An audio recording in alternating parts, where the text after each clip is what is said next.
Hello, everyone. Joe Francis here of the Joe Francis podcast, and a brilliant episode that we've got for you today with an absolutely fantastic entrepreneur. I will introduce our guest right now. His name is Sravan Appana, and let me give you a brief bio of him.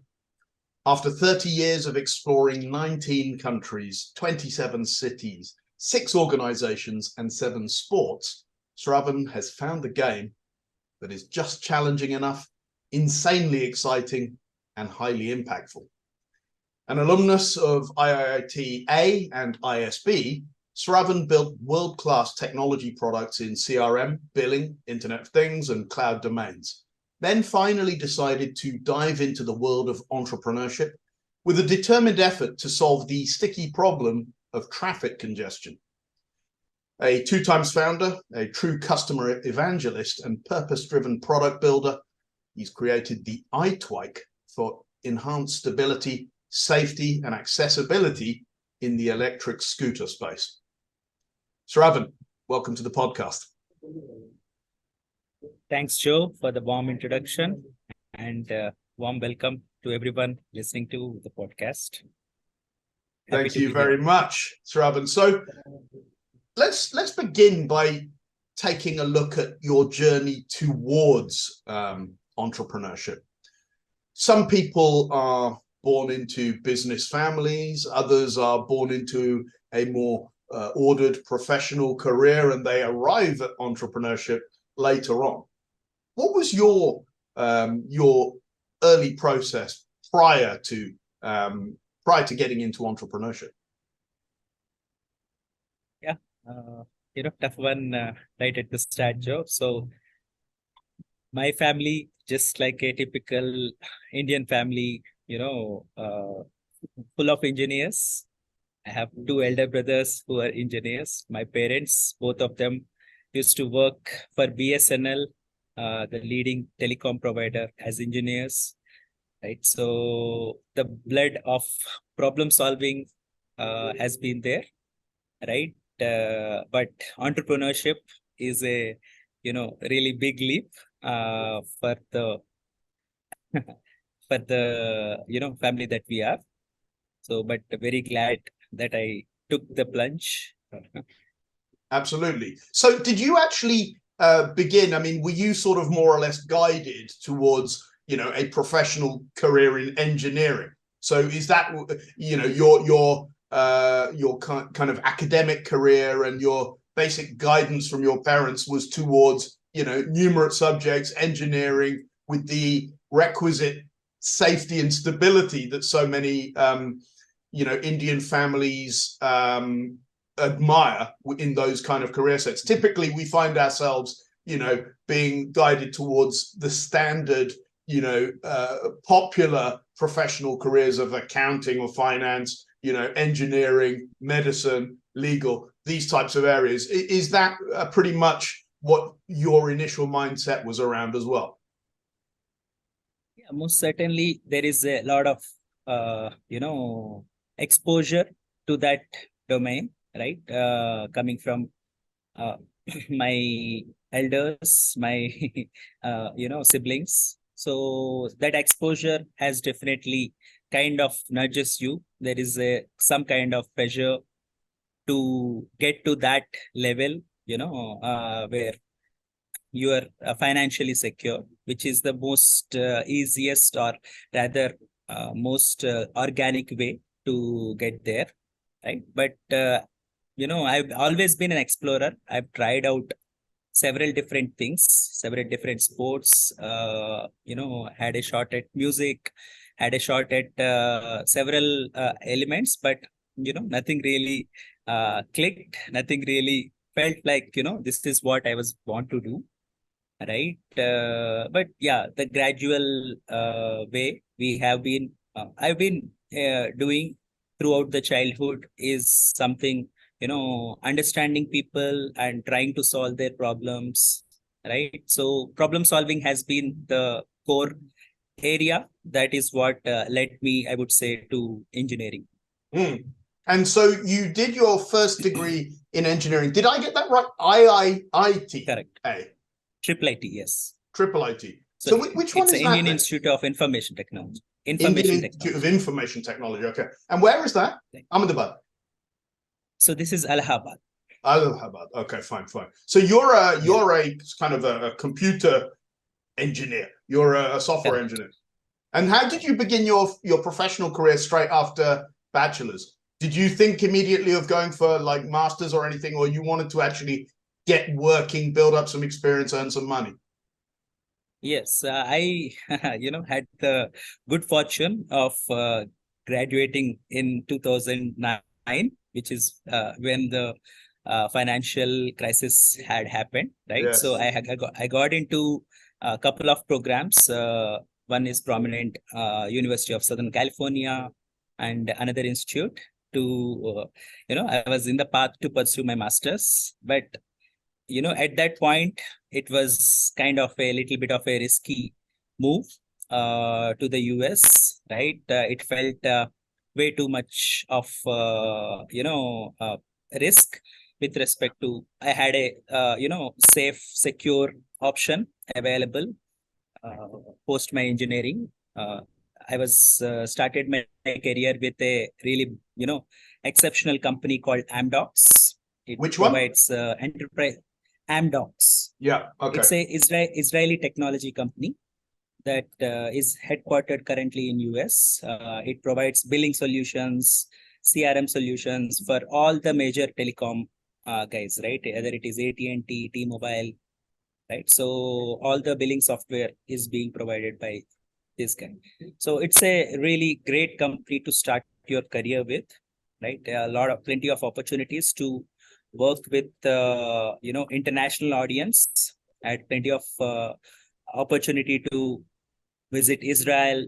I've been 3 years located in Malaysia, working closely with our client, which is the largest satellite TV provider in Malaysia. So it was a really great experience. Really, I didn't really know at that point what I embarked on. But I'm very glad that I got that opportunity, and I was able to utilize my engineering skill set, in developing something from scratch, talking to my clients, talking to customers at their location, really understand the core of their problems. And in a way, that is what driven me to do my MBA as well.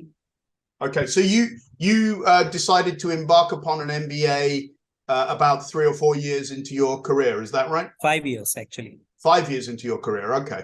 And what was this sort of central premise of going for an MBA? Did you just want to gain, that solid business fundamentals? Were you looking for network, some combination of both, or what was the thinking behind going for an MBA?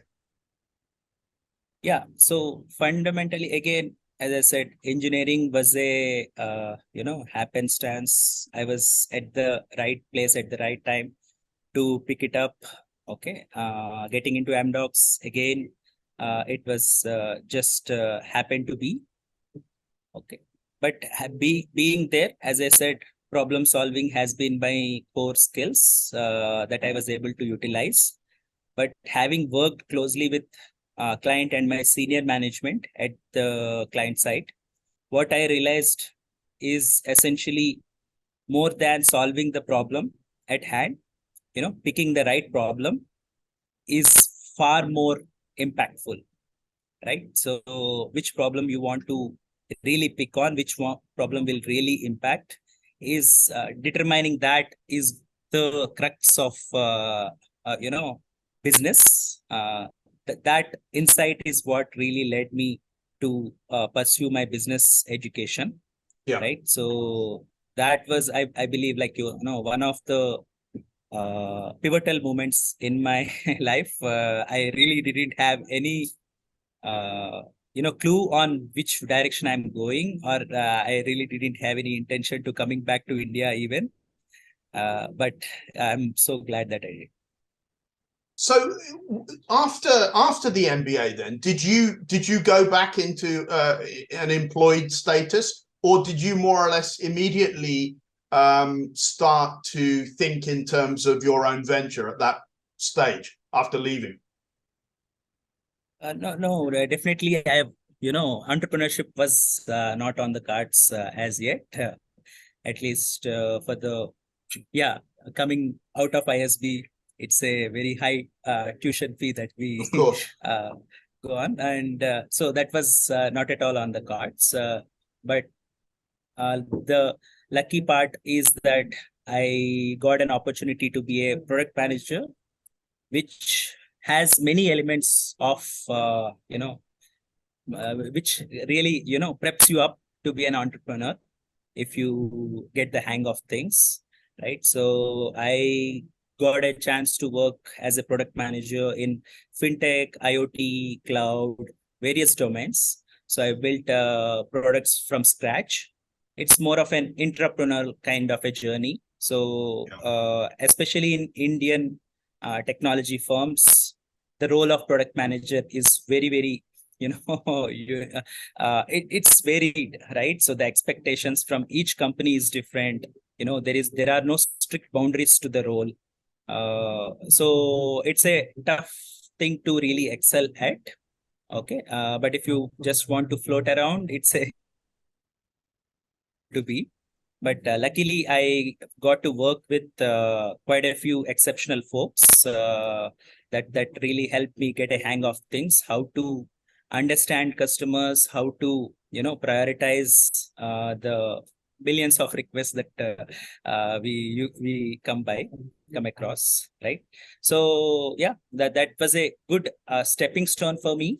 Yeah. But definitely, I was not intending to be an entrepreneur at that point of time. So that's quite interesting, actually, because this sort of intermediate step has been a feature of a number of the people that I've spoke to, where they came to entrepreneurship, 100% entrepreneurship, having been in an entrepreneurial kind of mindset within the company that they worked for. So they may have started a new division or a new territory, or, in some way examined some new area in which that business wished to expand, and done a lot of the things that they would have to do in entrepreneurship afterwards. So did you find that kind of gave you the confidence that you would be able to do this on your own afterwards? Yeah, more than confidence. It really enhances your, it's all about mindset. Yes. To be really playing, if you take any high intensity performance sport, right? Having the skill set is one thing, but being able to, perform at the highest of levels, right? It's plenty of, mindset that is needed, right? So really helps if you got a chance to do something in a low stakes environment that preps you up, right? Because very few, frankly, it's been the way entrepreneurship is romanticized, right? But actually very few college dropouts and freshers that make it work in their first attempt at least. Okay. So that really helps if you have done in a low stakes environment, and that preps you up to how to go about, how to structure, because it's involves a lot of it's completely blank area, right, that you are venturing into, right? It's a very wild area that you are venturing into. A lot of calculated bets that you have to take, risky bets that you have to take. It really helps if you have done that. Yeah, that I think is very, very important. And of course, the background that you would have had in sort of the interactions with clients, the kind of opportunity assessments as also would have been very important. So at what stage did you decide, okay, the time is right to step off the corporate ladder and give this a go? And also, what was the if businesses are all about solving problems, what was the problem that you felt you could apply yourself to most effectively as the launch for your business? Yeah. So as I said, I've been working on technology products. Okay, I understand the customer, the needs customer desires, right? Very well, at least in the tech space, right? I've always considered myself a very patient individual, even with anyone I'm dealing with. I'll be try to be at least strive to be empathetic, strive to be kind, strive to be understand where they're coming from, what their motives are, instead of very superficial interactions. One of the key things, pain points that I have been very frustrating for me, as I said, is traffic congestion, right? It is really a dumb problem to have. So much of innovation, so much of development that we have been doing as a society. But if you look at whether the developed world or the emerging world, right, it's a really, really dumb problem to have, right? And it should be solvable. It's not a unsolvable problem. That was my strong, strong feeling that led me towards this path, right? Working, during COVID, we have seen that things have gone very smooth, even with all of us not stuck in traffic, right? So there are ways, if we all collectively approach this problem, it is very much solvable. I see that thousands of people who are working on cooler vehicles, cooler technology, right? Faster vehicles, but fundamentally we are stuck, right? And we are only increasing the problem by the day, right? So hardly one or two cities in the world have cracked public mobility also the right way, right? So it's a very tough problem, it's a very sticky problem, but I wanted to work on that, irrespective of what, right? Irrespective of whether I will succeed, whether it is an important enough problem, in my opinion, to work. So having worked in the regulatory space, I work with a smart city in Visakhapatnam and Lucknow, right? With the regulatory folks, I have been involved. So traffic has always been a two-part problem: vehicle plus infrastructure, right? So the lack of sync between these two is what is creating that problem, right? So I thought, at least let us start working towards it as a side hustle. I've started working on it. I explored several different options, talked to several folks how to conceptualize a mechanism where either we can make the public mobility more accessible, more convenient, from end to end, first mile to last mile. Can we make that? Alternatively, can we make the existing solutions, existing personal mobility choices more comfortable, more secure, right? So both of options I was exploring. As a side hustle, I've developed, conceptualized several different solutions. In that process, I happened to come across my partner, my founder partner, Mr. Suresh, right, who has been working on a very similar mission as mine, and he has gone great strides, much further than where I am. So it made perfect sense for me to reach out to him. We have been in touch for a couple of years.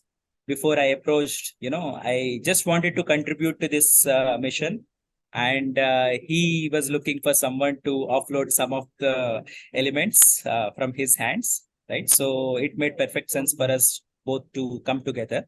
That is when I took the plunge fully, right? Till then, it was more of a side hustle for me. I see. And so at that point then, I mean, this is quite an important one, actually, on the issue of whether you go alone or whether it is preferable to have a co-founder. to, share the burden with, but not just share the burden, to bring additional skill sets.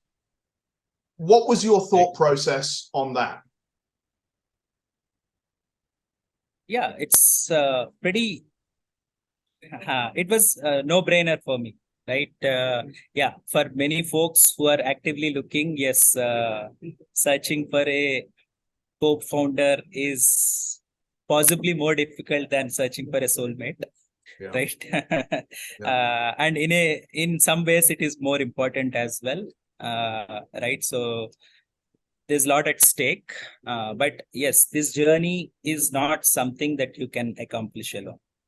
Yeah. Right. No matter what, no matter who, it's not a journey that you can do it alone. Okay. You have to have the right guys, backing you up. You have to have someone who complements your competencies or your skills, right? So if you that awareness is also very important, like where you are really good at versus what you want others to take up, right? So those are the elements.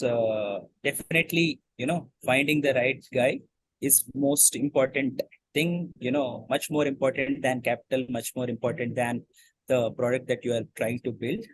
Right. So because the mission comes first. For me, it was a no-brainer. Someone is working on a very similar mission as mine, right? Even if I spent another 10 years alone, I'm sure I may not be able to catch up to the same level that he's already in, right? So it made perfect sense for me just to contribute. When I approached him, I didn't have any intention to be a co-founder or so. I just wanted to help how I can accelerate his thing forward. Got right? it. So Got it. because the mission comes first.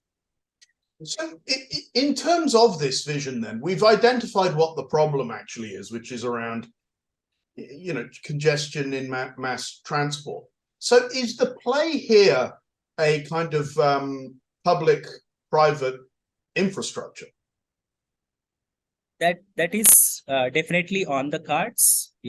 This is, as I said, it's not a simple problem. It's a very sticky problem. It is not going to be, there is not going to be one solution that works in every situation, right? So different cities, different, scenarios, different cultures. We need to find a series of solutions to at least reduce, gradually eliminate.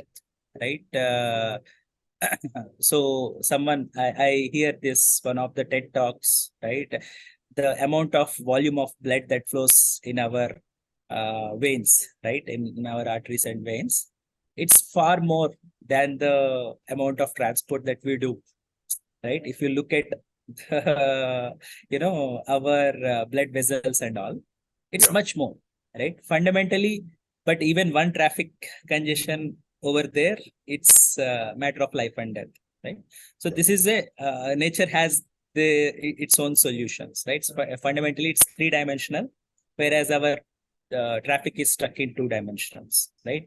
Even though our real estate is three-dimensional.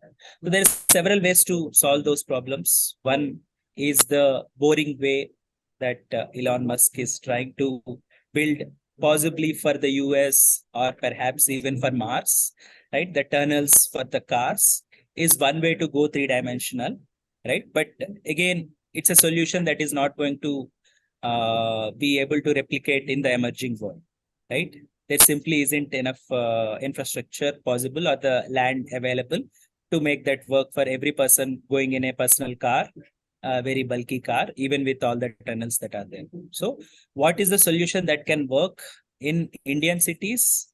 A last mile solution to your metros and your bus rapid transport, right? So a more elevated solution, there can be as simple as a elevated cycle path, right? Bulk of the cyclists that are very proud to use their bicycles also, they're very scared to use it on the same road as a bus or a very bulky SUV, right?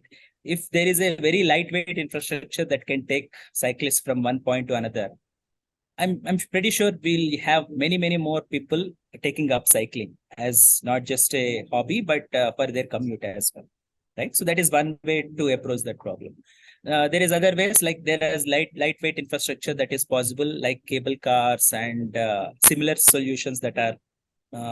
We have also a couple of patented solutions in that format, right?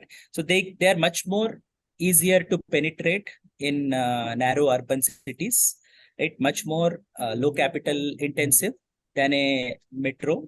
They can be put in tier 2, tier 3 cities also, where metros are not viable. So that is one way to approach the problem, creating the infrastructure plus vehicle solution, right? But at the same time, it is not going to be enough, right? We have to make our personal mobility choices also more safer, more accessible, whether women or elderly, they should be able to use the two-wheelers, the scooters, etc. Right? So if we can make better, safer choices, more comfortable, fatigue-free choices, that will help them use two-wheelers instead of forcing them to take out their cars. So a wide variety of solutions we have to apply. Yeah, I mean, one of the things that I'm speaking here from Oxford in the UK. Now, Oxford was always famous for having a very large cyclist, pedal bike population. It's got a very large number of students here because of the University of Oxford. And it's very, very popular in terms of cycling. Now, there are also a lot of other solutions, particularly in this kind of last mile scenario that you're talking about, where you can go and pick up a little electric scooter type thing and do that last mile or two on a scooter. And of course, that is fine, particularly for younger people. But I suppose for the older people, it's not necessarily the choice. So I'm guessing that the idea here is just like you just said, it's not one solution fits all. It's about offering a variety of solutions so that everyone is covered in totality, but not by the same solution. Yes, that is precisely the case. Okay, but if you look at the interesting point here, if you look at the motorcycle market, right, people are upgrading to bigger bikes, to more heavier bikes, to much faster bikes, right? If you look at the car market, people want SUVs, people want pickup trucks, people want bigger that show their presence on the road, right? So fundamentally, on the scooter side, somehow we are trying to force things smaller. Okay, a smaller scooters, something between a bicycle and a scooter, right? So that's what I believe you are referring to. Yeah. Right. Instead of, if we upgrade the scooter as well, which provided the comfort, scooters were able to attract more women, more elderly, because of the gearless nature. It's very easy to operate, right? Otherwise, motorcycles were purely young adrenaline junkies, right? Mm-hmm. So scooters made that possible just because being gearless was easy to ride and all. So if we are able to enhance that comfort on scooters also, right, with bigger scooters which build the bridge between a scooter and a car, right, so that upgrade to a car or can be at least postponed, right? They're not forced to take out their car, even though very well knowing that they'll get stuck in traffic, or very well knowing that they'll be very difficult to find parking. So is there a demographic that you're aiming for this? Precisely, families where you have multiple generations of people, where you have multiple, working women, even so they don't have enough choices today, right, to upgrade from a regular scooter. So that is the demographic that we are targeting. Okay, but we have other variants also where it can be useful for rural utility. You can carry a lot more for your livelihood, so that your both your personal and multi-utility livelihood needs are met. Mhm. So the getting to what you actually produce, are you currently manufacturing? You're a you have products, and these are being sold now. Correct. We are, even though we didn't start our journey intending to be so, right? We have started because we have developed a very unique vehicle that needs to be, very reliable. That we were very focusing on the quality and reliability. So it made a lot of sense for us to start our own before eventually, go, outsourcing or doing a partnership model on that front. Yes, we have more than 30,000 units annual capacity right here that we are installed in Bangalore. And you're manufacturing in India then? Yes, yes. So what, I mean, is it you have designed and developed the entire product, have you? Absolutely. But you are using obviously some components from other manufacturers and so on. Of course, there are some components that are off the shelf that go into the vehicles. There are many components that are customized for us and supplied by our vendors. But it's from concept to assembly, everything is done. Has been done at our facility in Bangalore. And given the the drive towards electrical vehicles, which is which is what you're providing, how do you feel about the state of the infrastructure in driving adoption of this in India? One of the critical elements, especially, a lot has been talked about, lack of charging infrastructure, etc. Okay. What we have been talking about, lack of road infrastructure for continuing this path of petrol vehicles, bulky cars, etc. Right. That is the most important piece of infrastructure that is missing. Coming back to the question, we believe for scooters and two-wheeler mobility, the need for charging infrastructure is absolutely minimal. Okay. Just like our phones, right? So you don't need any specific infrastructure. We have our homes. When we visit our friends, we ask for a plug point to plug in our vehicle or our phone, right? So in two-wheeler space, it's more towards our smartphone than a car, right? If you take car-based mobility, which is very bulky, which is very inefficient, whether petrol or electric, right? You need dedicated charging infrastructure if you want to go 400 kilometers on a long drive, etc. Right? Otherwise, it's kind of a forced thing to have a charging infrastructure. If we use the right architecture, you can have a balance between having to charge your vehicle very fast, having a long battery life, right, and the convenience of not having any dedicated charging infrastructure. You can achieve that very good with our vehicle. Within just 3 hours you can charge your bike, right? You can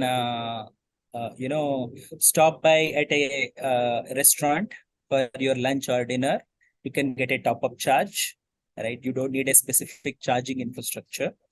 And the way we have engineered it, you will ensure long life of battery is also maintained without having this fast charging stations that are available. Most folks are going with that. So, yeah, Does I mean, that answer? Here, for instance, a variety of suppliers have come up at normal, petrol stations, normal fuel stations, where there are different grades of charging. Right. Based upon whether it's 22 kilowatt or less, and obviously the time taken to charge vehicles. Now you mentioned there that yours is a reasonably fast charge. It's about 3 hours to charge, but Right. how would that actually take place then? I mean, if you were to go, say, to a restaurant, I'm assuming the restaurant isn't going to give you access to their power. Right. So, right at the offset, as we discussed earlier, no solution works for every situation, right? So that is there. But fundamentally, if you look from, first principles, a car, which is typically 1500 to 2000 kg, right? Which we use to carry usually 300 kg of humans, right? Or in many scenarios, when used for one person commute, you're using 70 kg, transporting 70 kg individual on a 2000 kg vehicle, right? So it's a lot of dead weight. Yeah. What we call this very, very inefficient. Whether it is emitting carbon or not, it's fundamentally inefficient for the energy footprint that we have. Okay. So cars in urban setting is the fundamental culprit, right? Long distance, intercity, yes, that is where cars really work. That is what they are designed to do as well, right? 120 kilometers per hour, etc. So that's what they are built for. Okay? That's what the real thrill of a car also comes from. Whereas we are unfortunately we are using it for urban commute, even single person cab ride. We are using this bulky vehicle, which is fundamentally inefficient. First of all, coming to the charging question again, when you have this kind of bulky weight that you need to carry, that in itself takes a lot of energy. That's why you need even bigger battery. That's where you end up with these huge bulky batteries, which are very expensive. Whereas, in a two-wheeler space, as you have mentioned, even a 30-40 kg cycle can carry a 70 kg individual, right? So when you go to a small format mobility scenario, things change drastically. The requirement for energy changes drastically, and that's why you don't need a very dedicated fast charging stations per se, if it is engineered well, right? If you have the right kind of architecture, you can get fast charging without using these kind of charging stations, which again eliminate the battery life drastically, right? If you keep on using fast chargers, whether any electric car, right, or bike, so that will reduce your battery life drastically. So we have to make a balance between these two elements, and that is how again charging at a petrol station kind of a scenario is not a good idea at all. Okay, so because even if you use a scooter or a bike or a car, 80% or even many folks 50% of the time it is lying idle in the parking space, right? Getting charging to the parking space is much more easier, much more efficient, more time saving as well than waiting at a charging station or waiting at a fuel station which allows you to charge, right? Whether you are watching a movie or you are at your office, you just plug it in, right? Getting that power line to your parking space should not be very expensive. Unfortunately, it is still now till very expensive, but it will gradually come down. But it will come down very fast if we use the right kind of solutions. If we use more optimal solutions, more optimal battery choices, more optimal vehicle choices. So the approach that you're taking then is to avoid the requirement for a sort of specific proprietary charging system and rather just come off the natural grid. Correct. It's there are several folks who are trying to be that standard solution or the of the non-proprietary solution. But yeah, intercompatibility is the, holy grail. As we've seen in the smartphone space already, we have been tried out several different connectors. Each OEM has their own connectors and all. Now we are almost there, right? We have more or less, we are using a standard connector, and that will be the case in electric vehicles as well. So just going back to the early days of the business and actually kind of converting the vision that you had, which, as you mentioned, you kind of pivoted through a few ideas to the one that you are now pursuing primarily. It sounds to me like there must be relatively high barriers to entry because of the capital requirements for manufacturing. How did you approach from the perspective of fundraising, or are you bootstrapped, or how did you do this? So yeah, we have our own approach of doing things. We have been very frugal in the way we innovate. We pick our problems. We try to solve the most impactful ones. Right. That's how we have approached everything. Right. Right from the setup at our factory. Instead of going the traditional way, we have built brick by brick. We have built the building blocks as we go along with our product development. Even our product development process, it's been a kind of a hyper iterative loops that we have created, which is typically very commonplace in software industry, while in hardware product development, this is frankly very, very minimal that somebody has implemented this kind. So that's the reason we were able to do not just with limited resources, but in the time frame that we have done. Right? It's sometimes mind-boggling for us as well, to be able to achieve, this kind of trajectory, this kind of journey in this short time frame is something that I keep telling my folks as well. That is something really to be proud of. While even though we have a long way to go ahead, right? So that is there. We have approached it in that manner. Everything that we do, that what is most impactful, whether putting our resources there makes more sense. What is it that we need to outsource? What is it that we need to take in our own control? Right. So these are all the decisions that make all the difference. We were able to do a lot more than typically what has been done, especially in the automotive industry. Because you have seen, even with all the resources from concept to realization, it takes years and years for even established players. So that's the way we have approached very agile fashion. And yeah, coming to the resources, yes, manufacturing is a capital intensive process, right? That is true, but it need not be as it is projected by many folks that have done before us, right? There is a middle path, right? There is a path where you can approach if you understand the process, if you understand the things that need to be done.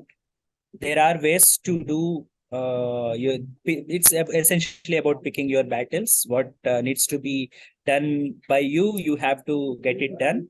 What is the most important factor for quality? If you take control of that, the Pareto principle, right? You can do a lot more with very limited resources, right? So that has been our ethos, and we continue to do so. So you would have started with some, a team and a facility, I'm guessing. Is that something that it doesn't sound possible to have bootstrapped that. Did you need some seed funding to get going?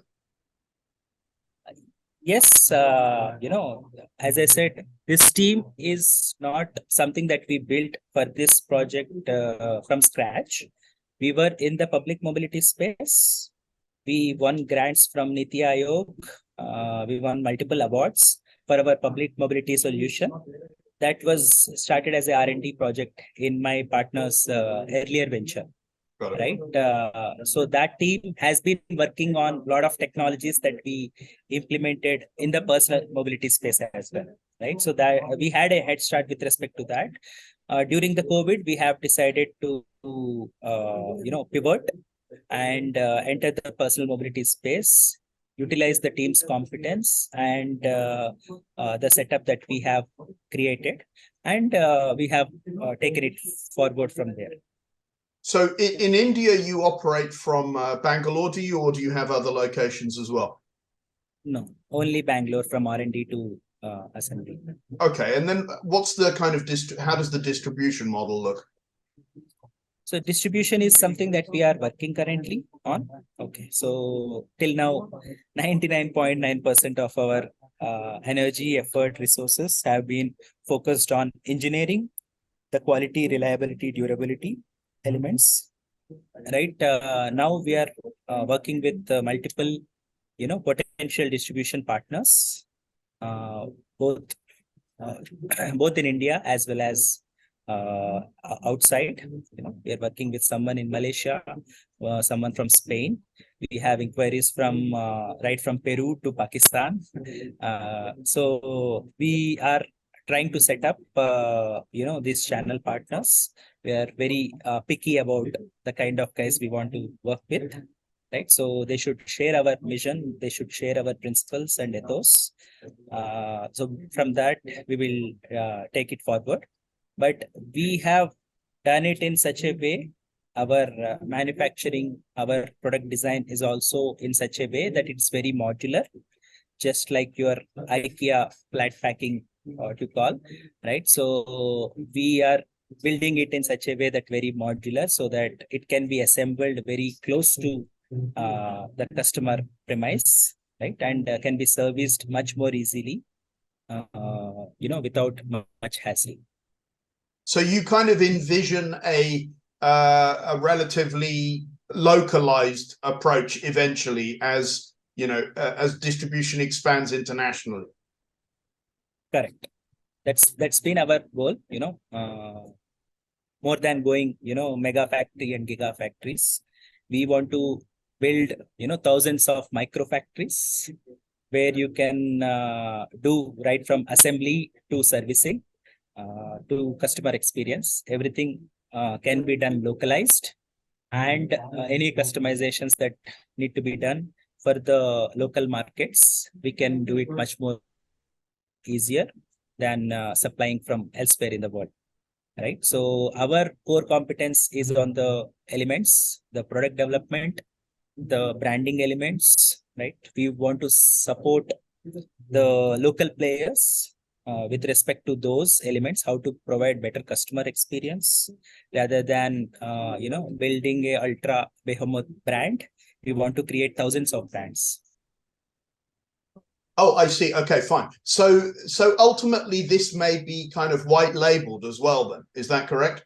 It is very much possible. So what we have built is a very modular platform that can be extended to several different use cases. As I said, we don't believe in single solution for everything. The more targeted your customer understanding, the more elements of customer insights that will go into extending this vehicle into several different ways, right? So that's when you will truly address all those problems and reduce eventually the dependence on bulky vehicles. Okay. So should we expect to start seeing IGO-wise showrooms around the place then? Yes, we are planning to start, small, possibly Bangalore, rural Bangalore and rural Karnataka for a start, expanding to western and south of India. Even though we have, as I said, many orders right from Guwahati to, Delhi, we want to establish our brand locally, build the service network, build the trust on the brand before, our expansion plans. So that's the idea. But yes, you should expect I go showrooms, but more than showrooms, what we build, these are customer experience centers. This is a customer, customer uh, touch point for us. It's very crucial. So we are working on the same. So, I mean, clearly with electrical vehicles, a large part of the play has been in terms of the reduced impact on the environment, sustainability considerations, and naturally governments play into that whole discussion. Do you think the regulatory framework is supporting this activity as well? It is, supporting very well, right? It has been quite a good ecosystem that India has created more than any country in the world, right? At the same time, yeah, there are multiple changes that impact this regulatory framework. If it changes too frequently also, it's difficult for players to adjust. Okay, but more fundamentally, I want to touch upon looking at electric vehicles as a solution for climate change, or this it's a very narrow way. It's a tunnel vision kind of a scenario, because it's fundamentally a technology like our smartphone or the computational power that we have today, right? Having this very compact, right? So we know the huge computers that we used to have, right? So versus what we have today, the amount of revolution that it created, one of the ways is this technology is by being compact, by tracking that compactness.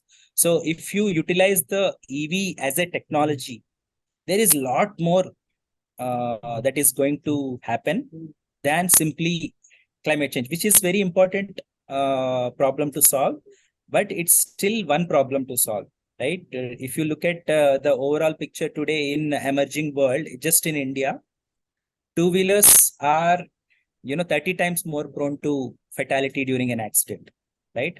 In four-wheelers, we talk about crash tests and seat belts and airbags. Okay, but bulk of the accidents, bulk of the skidding, balancing issues are on two-wheelers, right? So the comfort, lack of comfort or fatigue that a delivery guy who does logistics on two-wheelers, right?